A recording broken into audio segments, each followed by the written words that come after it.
Hello everybody, it is Gabrielle here. Today is Wednesday, March 28th, 2018, and today is a Wednesday vlog because yesterday I wasn't able to do my Tuesday vlog, and I will talk about that in this vlog. But first I want to say that today I'm going to talk about a topic that is very personal to me and very important to me, and it's emotional when I talk about this time in my life, but I feel like if I'm going to share my life and do this spiritual vlog, I have to be honest and I have to share everything with you. So the topic I'm going to talk about today is a backstory about how my depression and anxiety started, and I'm going to talk about the moment where it took a huge turn and it changed my life forever. And hopefully I don't get emotional, but I can't promise anything. So let's see. I have always had some form of anxiety, but it wasn't to the extent that it is now.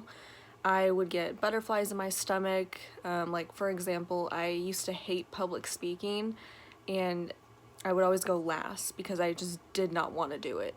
And I would get butterflies in my stomach, and I would just get really nervous, and that would be my anxiety.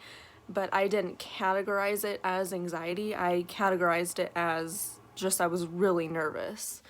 And so stuff like that would just get me, I would get red, I wouldn't be able to speak, I would kind of be stuttering. If I was about to go into a job interview, I would get really nervous because I really needed the job and I wanted to make sure I presented myself in a good way. So just that kind of stuff, that was the extent of my anxiety that I didn't really call anxiety. I just called it being really nervous. So,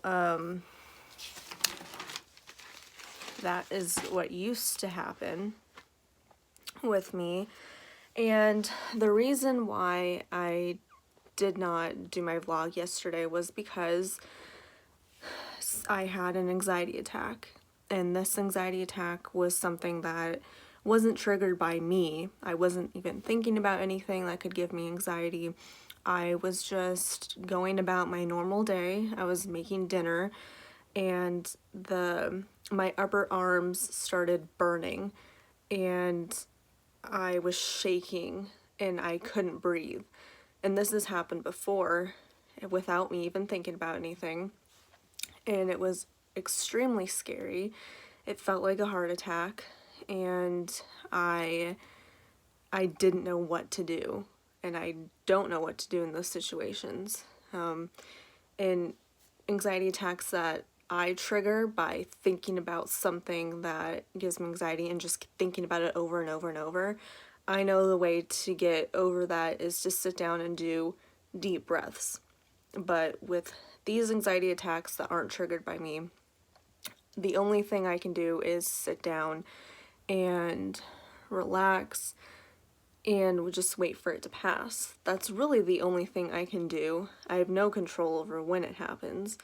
It's happened in public places, like the DMV, for example, and the only thing I can do is just deal with it at that point, because I can't just sit down.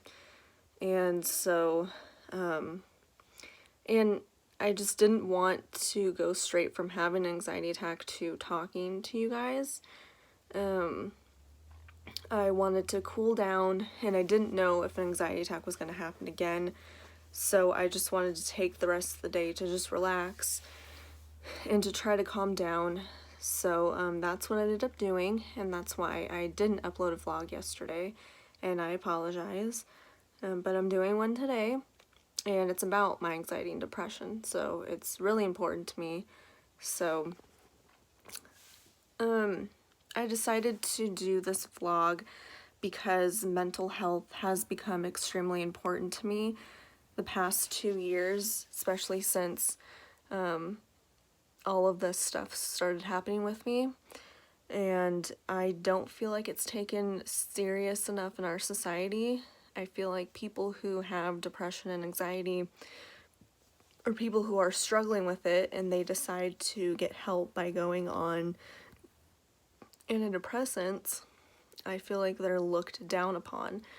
And I used to be one of those people that did look down upon people who decided to go on antidepressants, because I thought it was a form of weakness and that you just don't want to try other alternatives to try to help yourself.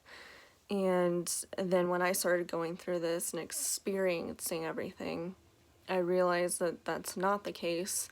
And people who choose to go on medication to help them, I applaud those people, because they're admitting that they have a problem and they're choosing to help themselves. And there's nothing wrong with that.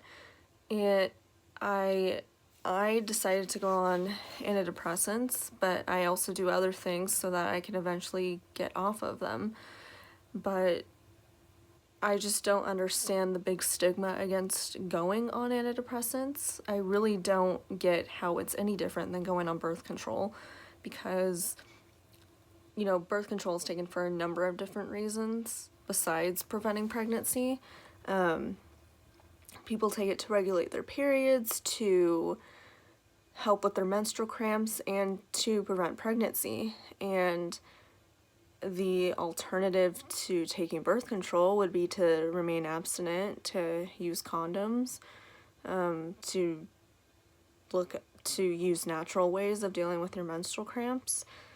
And I just don't understand why, if someone decides to get help, why they're looked at as a bad person, why they're looked at as taking an easy way out. And I'll tell you right now, being on antidepressants is not taking an easy way out. It's not a happy pill. I don't wake up happy every single day. I am just able to go on with my life. That's what antidepressants are. They're to help you get through your day.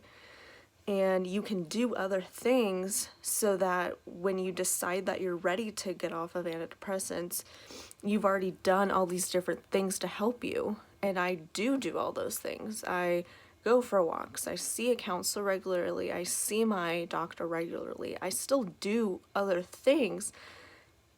It's just right now, that's the thing that works for me. So that's what I wanted to say about that. And I want to get into the vlog. So about 2 years ago, August 2016, I had just gotten out of a relationship that I had always wanted to be in. This guy, I had known him for like 8 years, and we were best friends, and we knew each other really well, and we liked each other, but we just never pursued a relationship. And then we decided to pursue one, and things did not work out, and it devastated me because I was in love with this person, and I thought I was going to be with them forever. I had all these visions of what our life was going to be like, and when things didn't turn out that way, I fell into a depression, and that is where my depression started. So I decided to go to the doctor because my period was 5 days late, and I wasn't on birth control at this time, and we were not using protection, and this was after we'd already broken up. And so I go to the doctor, and they do a urine test, and it came back negative, and they said, okay, you can come back and we'll do another urine test a couple days later, and if you're still not sure, then we'll do a blood test. And so I said okay, and I told them what was going on with my boyfriend, and they asked me, the doctor that ended up being my regular doctor later on, asked me if I wanted to go on antidepressants, and I said no. So, but I did agree to go see a counselor regularly.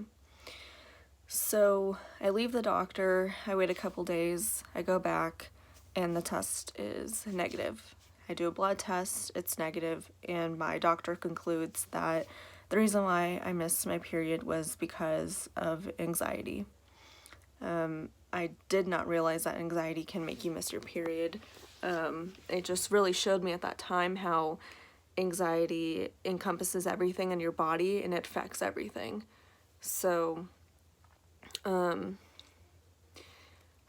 was that, and I started seeing a counselor and a doctor regularly, and I started slowly getting over my ex, and then I met my current boyfriend when I was just starting to get to a good place, and I was not looking to get into a relationship with him. My goal was just to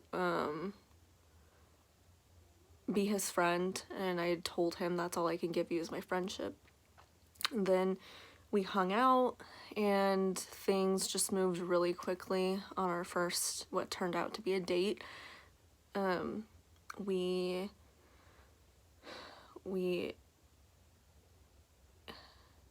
just clicked, and things just started moving really fast. We started dating immediately, and I started feeling things that I had never felt with anybody before. And he had brought out a side of me that I thought was gone forever. I had lost faith in love and happiness, and I thought that if my ex can't make me happy, then who is going to make me happy? And then I met my boyfriend, and everything changed. Like, my entire perspective of life changed, and he got me really active, because he's a very active person. He got me to do all these like outdoor things, and he introduced me to his friends, who I consider my friends, and he just made me believe in love again and happiness, and he made me realize that there are people out there that can make you happy. So I started falling in love with that aspect of him. I started falling in love with him for just being like so committed to me and communicating with me and all these things that I had never had in a relationship before, that I had always wanted, that I thought that I would never get. And then obviously with every relationship we started having problems, and I was dealing with trying to find my voice and trying to get to a place where I can say things without fear of him leaving me or him getting mad at me.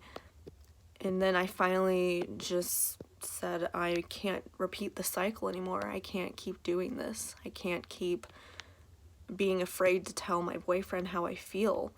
I have to be able to do this.